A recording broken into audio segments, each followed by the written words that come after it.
തമിഴ്നാട്ടിലും അവിടെയും ഭരിക്കുന്ന സർക്കാരിനെ സംബന്ധിച്ചിടത്തോളം ഇങ്ങനെയുള്ള തൊഴിലാളി വിഷയങ്ങളിൽ ആർദ്രതയുള്ള ഒരു ഹൃദയം തന്നെയാണ് അവർക്കും. അവിടെ സ്കൂളുകൾ പ്രവർത്തിച്ചുവെങ്കിൽ, അവിടെ നിരത്തുകൾ വഴിതടയപ്പെട്ടില്ല എങ്കിൽ, ആൾക്കാർക്ക് മേൽ ഭീഷണി ഉണ്ടായിട്ടില്ല എങ്കിൽ അവിടെ പോലീസ് സംവിധാനം ശക്തമാണ്. രാഷ്ട്രീയമായിട്ടുള്ള ഒരു ഇൻസ്ട്രക്ഷൻ പോയിട്ടുണ്ട്, ജനങ്ങളുടെ ജീവിതം തടസ്സപ്പെടുത്തരുത് എന്ന്.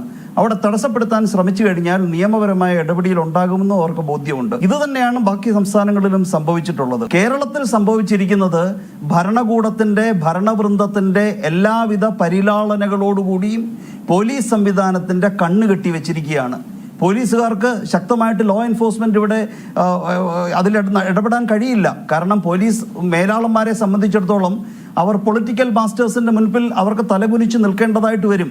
ആരാലും ഇവർ സംരക്ഷിക്കപ്പെടുകയില്ല എന്ന് പൂർണ്ണമായിട്ട് ബോധ്യമുള്ളത് കൊണ്ടാണ് ഇവിടെ കേരളത്തിൽ മലപ്പുറം അങ്ങനെ ചില ജില്ലകളിൽ ഒഴിച്ച് ബാക്കിയുള്ളിടത്തൊരിടത്തും തന്നെ ഇതിനകത്തൊന്നും തന്നെ പോലീസിന് ഇടപെടാൻ കഴിഞ്ഞില്ല. അപ്പൊ ഇത്തരത്തിൽ സംഘടിതമായിട്ടുള്ള ശക്തി വ്യക്തികളുടെ അവകാശത്തിനെ ലംഘിക്കുന്ന ഒരവസ്ഥ വരികയാണെങ്കിൽ അത് വിമർശിക്കപ്പെടേണ്ടത് തന്നെയാണ്. തൊഴിലാളികൾ സംഘടിക്കട്ടെ, തൊഴിലാളികൾ അവബോധം ജനങ്ങളിലേക്കും പകർന്നു നൽകട്ടെ. പക്ഷേ അത് ഭീഷണിയുടെ സ്വഭാവത്തിലാകരുത്. എന്ത് സന്ദേശമാണ് ജനങ്ങളിലേക്ക് ചെന്നത്?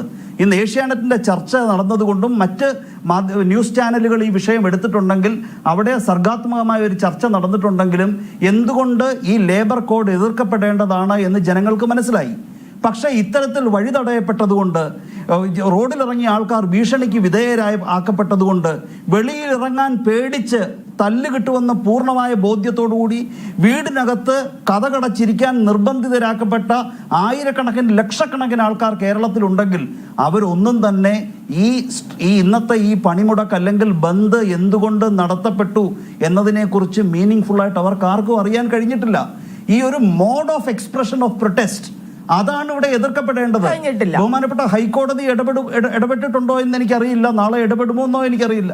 രാജ്യമെമ്പാടും ഇത്തരത്തിലൊരു ഭാരത് ബന്ദ് അവബോധത്തിന്റെ ഉദ്ദേശത്തിലാണ് നടത്തിയതെങ്കിൽ ഭാരതമെമ്പാടും അത് നടന്നിട്ടുണ്ടാകും. പക്ഷെ കേരളത്തിൽ നിങ്ങൾ എന്ത് പേരിട്ട് വിളിച്ചാലും അതിനെ ബന്ദെന്ന് വിളിച്ചോളൂ, ഭരത് കുമാർ കേസിൽ നിരോധിച്ചതാണ്. ഹർത്താൽ എന്ന് വിളിച്ചോളൂ, ശക്തി ഉപയോഗിച്ച് കടയടപ്പിക്കുന്നതൊക്കെ 2000 വ്യാപാരി വ്യവസായി ഏകോപന സമിതിയുടെ കേസിൽ ബഹുമാനപ്പെട്ട ഹൈക്കോടതി ശക്തമായിട്ട് വിലക്കിയിട്ടുള്ളതാണ്. അങ്ങനെ നിരന്തരം ഇത്രയധികം കോടതി ഉത്തരവുകൾ നിലനിൽക്കുമ്പോഴും ശക്തി പ്രയോഗിച്ചുകൊണ്ട് കേരളമെമ്പാടും അടച്ചിടപ്പെട്ട അവസ്ഥാവിശേഷം എന്ന് പറയുന്നത് ഒരു തരത്തിലും നമ്മൾ ഒരു തൊഴിലാളി അവകാശം ഉയർത്തിപ്പിടിച്ചുകൊണ്ടും ഇത്തരത്തിൽ നമ്മുടെ നഗ്ന നേത്രങ്ങൾക്ക് കാണുവാൻ കഴിഞ്ഞ ഈ അക്രമത്തിനെ ന്യായീകരിക്കുവാൻ കഴിയില്ല.